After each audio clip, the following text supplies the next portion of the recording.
मैं जहाँ हर बात को सहजता से लूँगा, वहीं नेगेटिव वातावरण बन जाने पर भी अपनी ओर से सकारात्मक व्यवहार करूँगा। क्या नेगेटिव वातावरण बन गया? सहजता से लिया और सहजता के साथ लेने के साथ ही अब मेरी तरफ से जो प्रतिक्रिया होगी वो कौन सी होगी? सकारात्मक, सकारात्मक, सकारात्मक, सकारात्मक। No negative be positive, no negative be positive. मेरी तरफ से अब जो वापस व्यवहार होगा वो हमेशा सकारात्मक होगा। आप में से कितने लोग संबोधि धाम गए हुए हैं? जोधपुर हाथ खड़ा करके बताइए तो। अच्छा, काफ़ी लोग गए हुए हैं। आपने वहाँ पर अंदर घुसते ही हमारे अमृत वचनों के वहाँ कई सारे स्तंभ लगे हुए हैं और उन्हीं में से पहला एक स्तंभ है जिस पर लिखा हुआ है, अगर तुम्हें तुम्हारी पत्नी गुस्से में आकर कहे तुम तो जानवर हो, जानवर। तो किसी ने पढ़ा है क्या ये वाक्य? कोई है? अच्छा, आप में से कई लोगों ने पढ़ा है। तो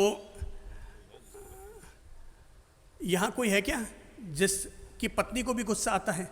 पति पत्नी कोई है जिनको लगता है कि सब हम दोनों में गुस्सा आता है? कोई है? खड़ा होने की हिम्मत करेगा? हैं? अच्छा, आप हिम्मत कर रहे हैं। अच्छा, आपको गुस्सा आता है क्या? भयंकर। अच्छा, तो आपकी धर्मपत्नी कहाँ है? कौन सी वाली है? ढूंढो। गुस्से में क्यों कह रहे हो? प्रेम से बोलो।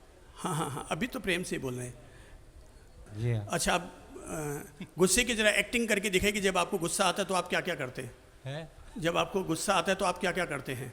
कैसे कैसे बोलते हैं? थोड़ा एक दो चार लाइनें बना के बताइए ना। दांत किटकिटाना और कैसा ऐसा है वैसा है यूँ। अच्छा, दांत किटकिटाना। और क्या करते हैं? और ये काम समय पे नहीं हुआ, ऐसा नहीं हुआ, वैसा नहीं हुआ। नहीं, आप ऐसा तो नहीं बोलते, इतना प्यार से तो नहीं बोलते जितना गुस्से में बोलते हैं। इतना तो आप प्यार से नहीं बोलते हैं। हाँ। अगर प्यार से बोले तो उसका नाम गुस्सा होता ही नहीं है। जी हाँ। ठीक है। यस। हाँ जी। अगर आपने ये पढ़ रखा है तो हमारा ये वाक्य इंडिया फेम वाक्य है, और ये वाक्य है, जब भी आपकी पत्नी गुस्से में आकर आपसे कह दे तुम तो जानवर हो, जानवर, तो बुरा मत मानना। सकारात्मक व्यवहार करते हुए अपनी तरफ से कहना, तूने ठीक कहा, तू मेरी जान, मैं तेरा वर, दोनों मिले तभी तो हुए जानवर। दोनों मिले तभी तो हुए जानवर। पत्नी गुस्से में आकर चिल्लाई, अगर तुम इसी तरह से करते रहे तो मैं तो अपने पीहर चली जाऊंगी। पत्नी चिल्लाई और कहने लगी मैं तो मेरे पीहर चली जाऊंगी। ये बड़ा अमृत सिद्धि योग है, इसको गंवाना मत। अगर आपकी पत्नी आपसे भी कह दे कि मैं तो अपने पीहर जा रही हूँ, तत्काल उसका भुगतान कर लेना और कह देना बिल्कुल तू पीहर जा, बस केवल इतना सा ध्यान रख, ये ले सूटकेस तैयार भी कर दी, अगर तू पीहर जाना चाहती है तो प्रेम से जा, पर एक इसके साथ में एक सूटकेस और लेती जा। बोले क्यों?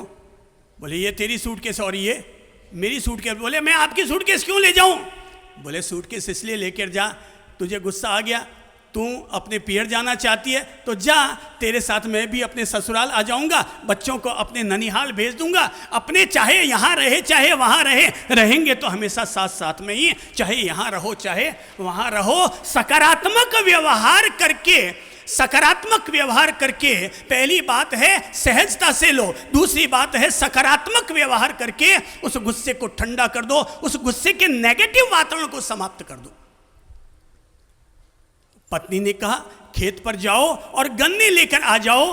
पति गए, सुबह गए थे, शाम को लौट कर आए, पर जब गन्ने लेकर आए तो पत्नी ने देखा केवल एक गन्ना, केवल एक साँठा लेकर के आए। पत्नी को आया गुस्सा, उसने कहा क्या पूरे खेत में तुझे एक ही गन्ना मिला? बोले गन्ने तो बहुत सारे लेकर आया था, गांव की चौपाल पर बच्चे आ गए, अब बच्चे सब घेर करके मांगने लग गए, तो भगवान अब तुम ही बता कि मैं बच्चों को कैसे मना करता। सो सबको एक एक साँठा, एक एक गन्ना गिफ्ट दे दिया। पत्नी को आया गुस्सा, सुबह गए, शाम को लौट कर आए और केवल एक गन्ना लेकर आए, हाथ से गन्ना छीना और पति की पीठ पर दे मारा। पति की पीठ पर दे मारा। पति ने कहा अरे ओए रे। पति ने तो कहा ओए रे, पर गन्ने के दो टुकड़े हो गए। गन्ने के जैसे दो टुकड़े हुए। पति ने सकारात्मक व्यवहार किया और सकारात्मक व्यवहार करके झट से दोनों गन्ने उठाए और कहा अच्छा किया भगवान, तू बड़ी साध्वी महिला है, तूने एक के दो कर दिए, मुझे दो करने की तकलीफ ना उठानी पड़ी। ले ले, एक तू चूस ले और एक मैं चूस लेता हूं। उसके साथ सकारात्मक व्यवहार करके वातावरण को चेंज कर डालो।